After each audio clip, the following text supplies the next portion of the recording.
Well, good evening, guys. Sunday night, and here I am once again in the coach's shirt. I'm fresh back from a 2-day tournament with the both men's and women's teams at the East Regional ITA. That's Intercollegiate Tennis Association tournament in Philadelphia. So I think the best thing that came out of this afternoon's long van ride back from Philadelphia is that it kept me from agonizing over the woeful New York Giants. And it's funny that last week's topic was competitive balance because they seem to be the anchor on the weight of competitive balance right now. So kept me from worrying about that. But seriously, a couple of things I wanted to get into before I let you know about this week. One, it looks like the discussion board has been a little bit more fun this week to talk about competitive balance, but I want to say how appreciative I am of how many of you, once again, people brought in material from the outside. This is great when everybody does that. People were very, very, I think, honest when they're saying, boy, until I read all this stuff, I didn't realize what competitive balance was really all about and how it affected the business and the economics of sport. And I think, again, we tend to think about it just as fans and forget about how much this means to the business side of the games that we love to play, love to watch. So it's going to be fun for me to go through it in more detail this week. But I think everybody's opinion. Most people seem to be on the side that competitive balance is very good. But as you've seen, and we will see, there are some theories that talk about how dynasties are good for sports too. And many people want to point to that classic one, the New York Yankees, as being very good for baseball. And that, sort of, if we didn't have the Yankees, we'd have to invent them. They don't necessarily need to win every year, but is the league unhappy, is Major League Baseball unhappy that the dynasty, the legend of the Yankees exists? It's an interesting concept, and I think we'll see as how we put it all together. Another thing, I really want to thank everybody for their patience and their efforts in putting up with the technical issues that kept popping up during the week with Blackboard. It was up, it was down, it was back down. We think we got it right. Let's hope it's back up running and now is being behaviorally well adjusted for everyone. And I want to apologize for not getting in full commentary on the grades, but I think you've kind of, maybe after 3 or 4 weeks, you've kind of got used to what a number grade from me means. So as I do get a chance this week, I will try to go and backfill, and where comment was necessary and didn't get posted yet, I'll do that. I apologize, and it's really no excuse for me to blame technical difficulties, but it sure made it hard on everyone, and I want to thank you all for your cooperation.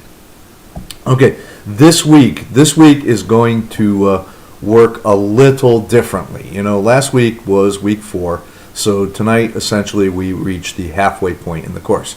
And unlike a lot of courses that people are used to, I don't do the midterm in week 4. I do it in week 5 in this course. Simply put, because there is a lot of things that need to build up to it. And so this week, the good news and bad news is, the good news is because you're going to work on your midterm, there's no discussion board to worry about. The bad news is, there is the midterm, and you really have to put your time and effort into that. But let me explain how it works. It's a little exercise I came up with about 2 or 3 years ago, and as I alluded to in last week's opening presentation, a student who in our on-campus class, a student athlete, happened to be in this course, and I used this question for their midterm. And he was, through pretty good fortune, a stroke of luck, able to, and some family connections and everything, get bumped up to first class on a cross-country flight. And great for a young man to do so. And in doing so, he ended up sitting next to Mr. Ted Leonsis, who was the owner of both the Washington Wizards in the NBA and the Washington Capitals of the NHL, the principal owner of both teams. And the two struck up a conversation, and my student athlete, happened to tell him about this midterm question that you're about to tackle.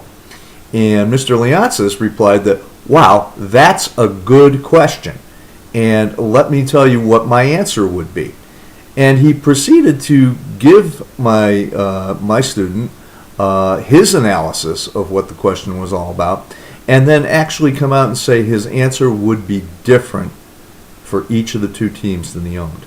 So I'm very flattered that he thought that question was good, and I think you'll find it interesting. And as you read it, it's right there at the bottom of the unit. You'll see. What we're talking about is a dilemma that seems to come up every year. And I chose the NBA just because it was a simple example to do from, but we can see it in other sports and other events.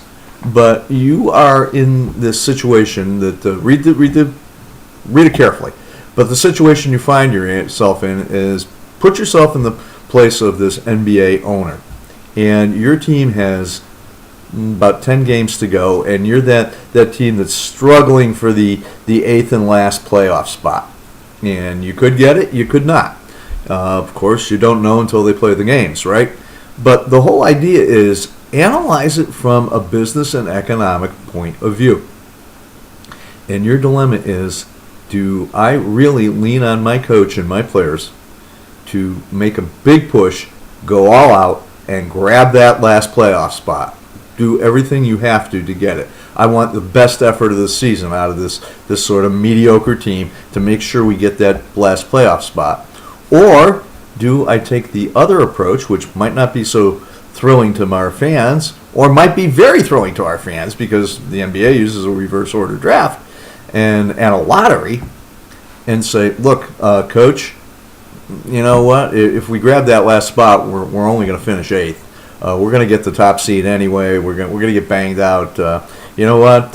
Let's evaluate. Isn't that a wonderful word we use in sports a lot? We're going to evaluate our team and our coach over these last 10 games. So play the rookies, tank it, essentially. Let's see if instead of grabbing that last playoff spot, can we grab a better draft position? All right? Look at the issues. Just think. I'm not even going to list them here. Think of all the issues you need to bring into this question. And as I said, we have some commentary on it from a genuine, real-live NBA/NHL owner.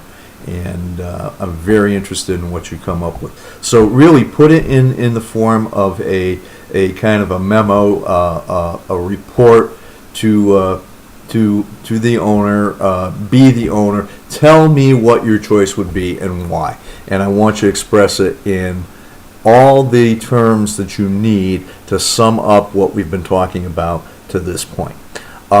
You'll also find, too, in the unit this week, which is a little compact, so I think you may find it a little bit less time-consuming on the reading and reference side, some material from the text about the value of a team to a city and the market for teams. And I'd like you to make sure you review that before you think about doing the midterm.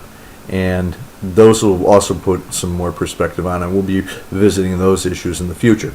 So as long as we're clear with everyone, there is no discussion board this week. Time to do the midterm.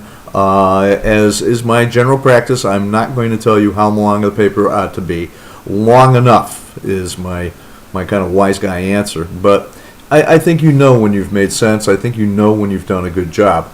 If you do bring out, obviously, even though I've asked for it in sort of a memorandum format, a business writing format, if you do bring in outside sources or materials, make sure you reference them in the proper format. And the one we use in the business school right now is the APA, the American Psychological Association format that you've all come to know and love, hate, or whatever. But that's the one most research is done in right now, and so we're following sort of the social science research model.